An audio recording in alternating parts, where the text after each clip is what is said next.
এটা একটা মাওনা চৌরাস্তার পার্শ্ববর্তী সাইদ সুপার মার্কেট সংলগ্ন যে বিদ্যুতের লাইন ছিল, বিদ্যুতের লাইনে ট্রান্সফরমার বাস্ট হয়ে আগুনটা ছড়ায় এবং ট্রান্সফরমার বাস্ট হওয়ার পরে পার্শ্ববর্তী যে বৈদ্যুতিক লাইনগুলো ছিল সেগুলা দিয়ে আগুনটা ছড়িয়ে সাইদ সুপার মার্কেট 3 তলা 4 তলা পর্যন্ত কিছু কিছু জায়গায় ফেব্রিক্স ছিল, কিছু মালামাল ছিল, সেগুলোর মধ্যে আগুনটা ছড়ায় এবং ফায়ার সার্ভিস আমরা ইনস্ট্যান্ট আমরা 10টা 54 দিকে আমরা সংবাদ পাই এবং আমাদের স্টেশন কাছাকাছি হওয়াতে আমরা দ্রুত সময়ের মধ্যে ঘটনাস্থলে আসি এবং কিছু আমাদের ব্যাগ পেতে হয়েছে আসতে মাওনা চৌরাস্তায়। আপনারা জানেন যে এখানে প্রচুর ক্রাউড এবং ট্রাফিক জ্যাম ছিল, যার কারণে 5-7 মিনিটের মতো আমাদের আসতে সময় লাগে।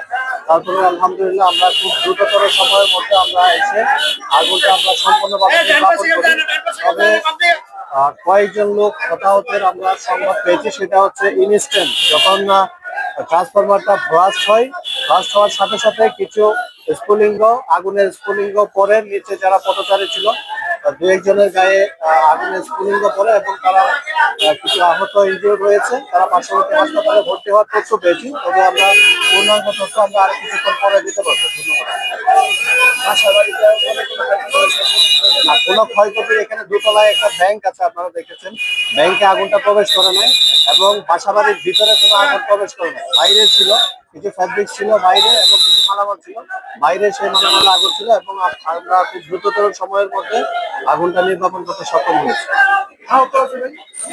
আহত বলেছি আপনাদেরকে যে ইনস্ট্যান্ট যখন বাস্ট হয়েছে ট্রান্সফরমার যখন বাস্ট হয়েছে সেই ট্রান্সফরমারের কিছু স্ফুলিঙ্গ নিচের 2-3 জন পথচারী ছিল তাদের গায়ে পড়ে এবং আমরা এটা এখনো আসলে নিশ্চিত না কয়জন হতাহত হয়েছে, আমরা নিশ্চিত হয়ে আপনাদেরকে তথ্য দিতে পারবো। ধন্যবাদ।